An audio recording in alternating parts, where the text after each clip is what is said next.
Welcome back to my channel. और आज हम करेंगे 3.2 exercise linear equation in two variable. और 3.2 एक्सरसाइज में क्या आएगा, सब्स्टिट्यूशन मेथड। सब्स्टिट्यूशन मेथड क्या है वो आप देखोगे आज। जैसे कि क्वेश्चन से स्टार्ट कर लेते हैं क्योंकि आपको कंसेप्ट तो क्लियर है। ये x plus y is equal to आपको दिया हुआ है 14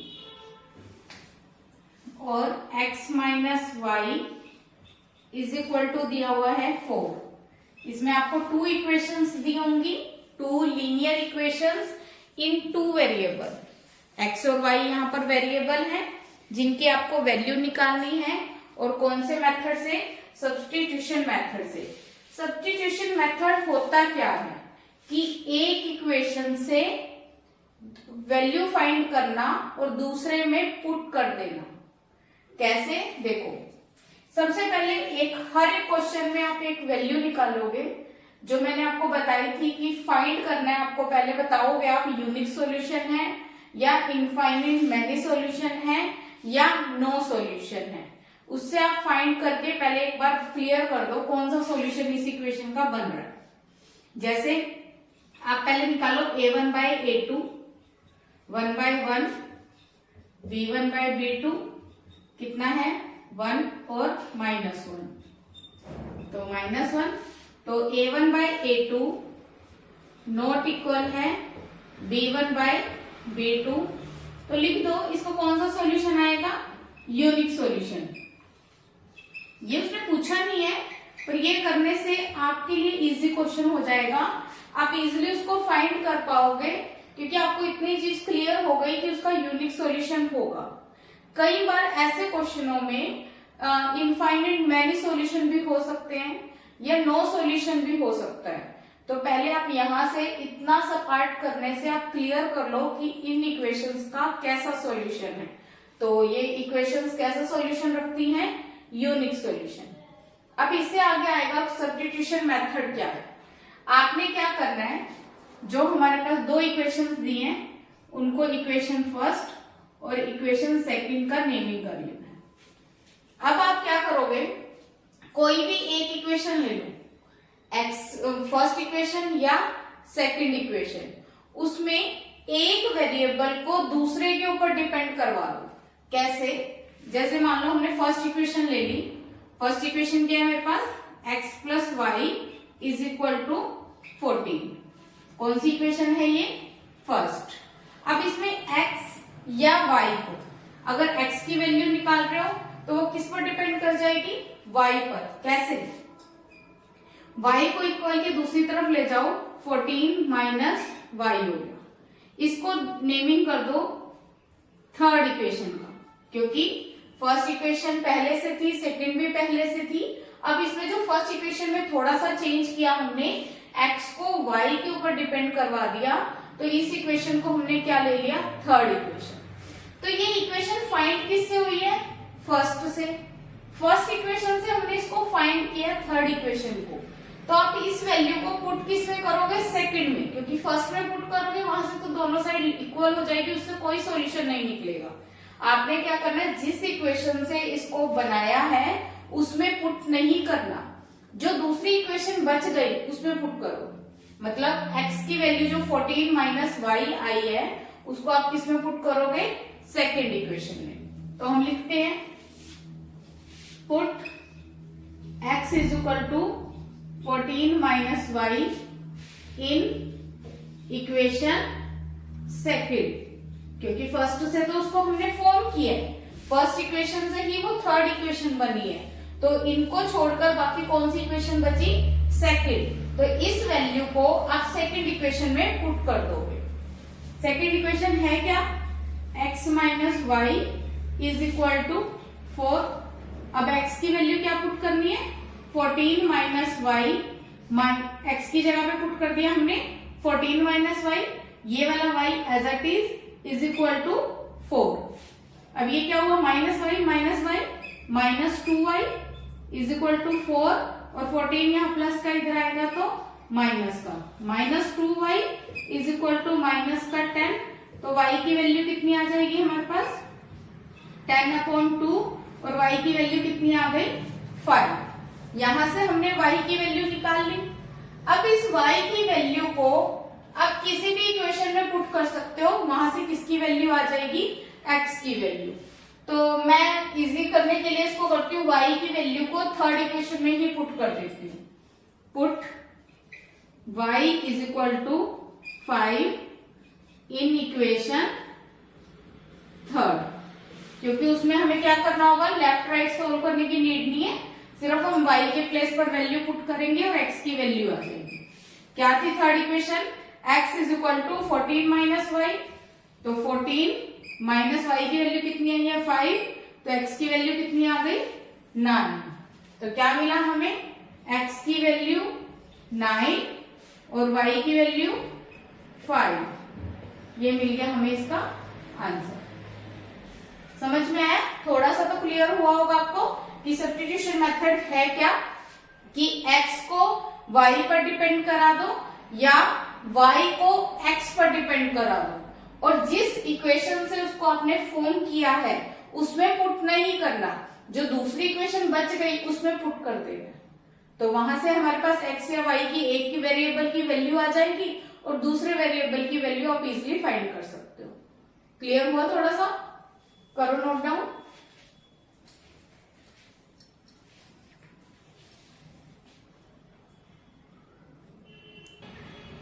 सेकेंड पार्ट में थोड़ा सा चेंज है। फर्स्ट इक्वेशन तो बहुत इजी दे दिया आपको, s minus t is equal to 3, इसको फर्स्ट इक्वेशन ले लिया। सेकेंड इक्वेशन को चेंज करो थोड़ा सा, क्यों, क्योंकि टर्म कहाँ किस में आ गई, अपॉन में। अगर अपॉन में आएगी तो हमें क्या करना, सबसे पहले एलसीएम। तो एलसीएम लेंगे, 2 3 जा 6, 6 को 3 से डिवाइड किया 2, 2s प्लस 6 को 2 से डिवाइड करेंगे 3, 3 को t से मल्टीप्लाई किया 3t इज इक्वल टू 6, कितना आ गया 2s प्लस 3t, 6 6 जा 36, और इसको हमने क्या ले लिया, इक्वेशन सेकेंड। अब एक बार क्या करेंगे, हम रेशो कंपेयर कर लेंगे a1 bye a2, b1 bye b2 और c1 बाय c2 का। ये एक छोटा सा स्टेप है जिससे आप क्लियर हो जाओगे, कंफर्म हो जाओगे कि इस इक्वेशन का कैसा सॉल्यूशन है। तो हम क्या करेंगे, a1 बाय a2 कितना आएगा, यहाँ पे कितना 1 bye 2, b1 bye b2, b1 कितना है हमारे पास -1 अपॉन में 3। तो अगर a1 bye a2 b1 bye b2 के इक्वल नहीं है तो आपको आगे जाने की नीड नहीं है, यहीं से हम क्या लिख देंगे, a1 bye a2 not equal है b1 बाय b2, और ये कैसा सॉल्यूशन होगा, यूनिक सॉल्यूशन।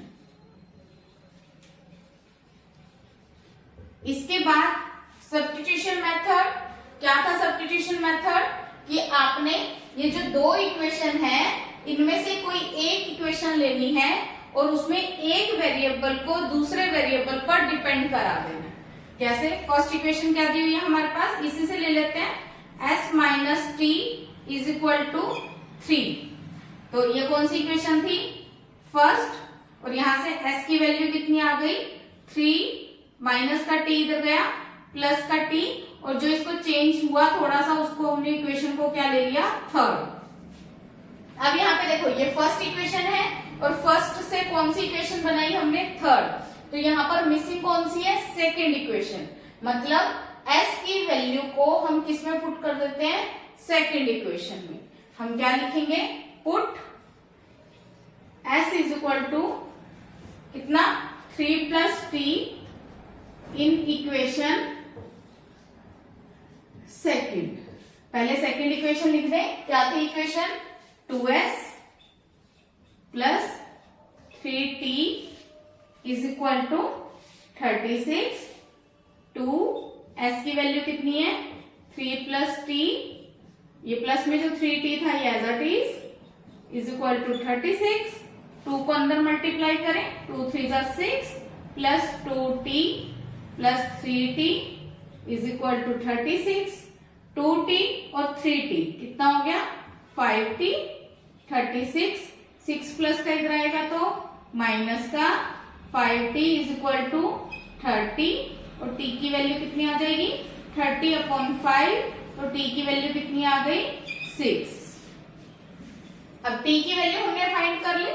अब t की वैल्यू हम किसमें पुट कर देते हैं, थर्ड इक्वेशन में ही पुट कर देते हैं, जिसमें हमें कम से कम एफर्ट लगाने पड़ेंगे और हमारे पास s की वैल्यू निकल जाएगी। तो हम क्या करते हैं, put t is equal to 6 in equation third. क्या है हमारे पास third equation, s is equal to 3 plus t और t की वैल्यू कितनी है हमारे पास 6, 3 plus 6 is equal to 9। s की वैल्यू भी निकल गई, t की वैल्यू भी निकल गई। अब बारी है आंसर लिखने की। तो s की वैल्यू कितनी आई 9 और t की वैल्यू कितनी आई 6 और ये क्या मिल गया इसका आंसर। दोनों वेरिएबल्स की वैल्यू हमने फाइंड कर ली। क्लियर है, करो नोट डाउन।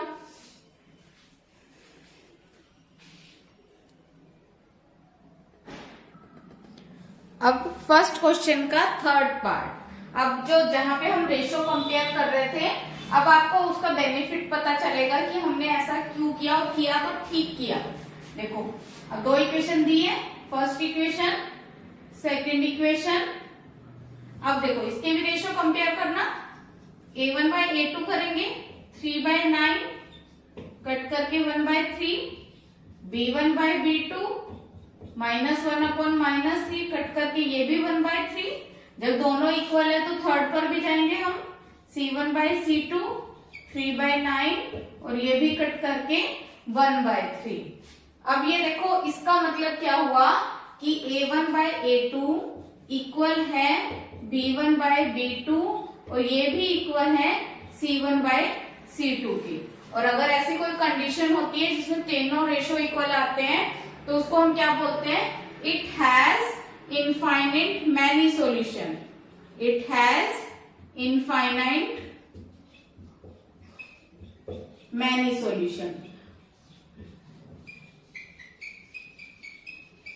अब देखो रेशियो कंपेयर करने से हमें बेनिफिट मिला, हमें यहीं पर पता चल गया इसके इनफाइनाइट मैनी सॉल्यूशन है और उसको फाइंड करना बहुत मुश्किल होता है। तो हम क्या कहेंगे, एक इक्वेशन बना के छोड़ देंगे, कैसे करेंगे वो मैं बता देती हूँ। पर अगर आप देखो रेशियो कंपेयर ना करते तो आपको लगता है अरे तो क्वेश्चन ही नहीं सोल्व हो रहा, पता नहीं मैम ने कैसे करा दिया, हमसे तो ये क्वेश्चन नहीं सोल्व हो रहा। तो पर कंपेयर करने से हमें क्लियर हो गया। अब सोल्व कैसे करना है इसको, हम क्या करते हैं, फर्स्ट इक्वेशन लेते हैं पहले की तरह ही, 3x - y is equal to 3 और यहां से y की वैल्यू निकाल लेते हैं 3, ये प्लस का 3x है, इधर जाएगा माइनस का, माइनस कॉमन ले लेते हैं y, माइनस जो कॉमन लेंगे जिसकी वजह से 3 माइनस का हो गया और 3x प्लस का हो गया।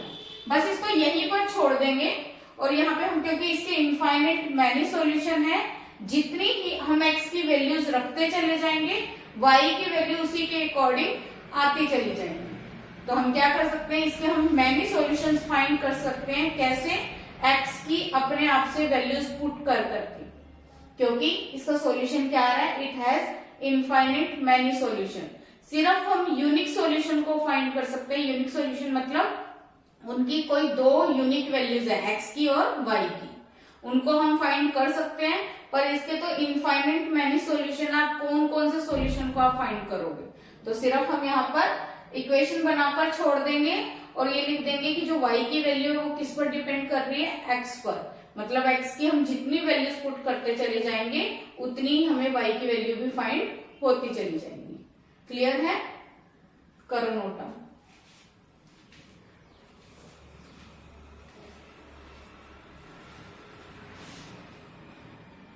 Please like, share and subscribe. Thank you.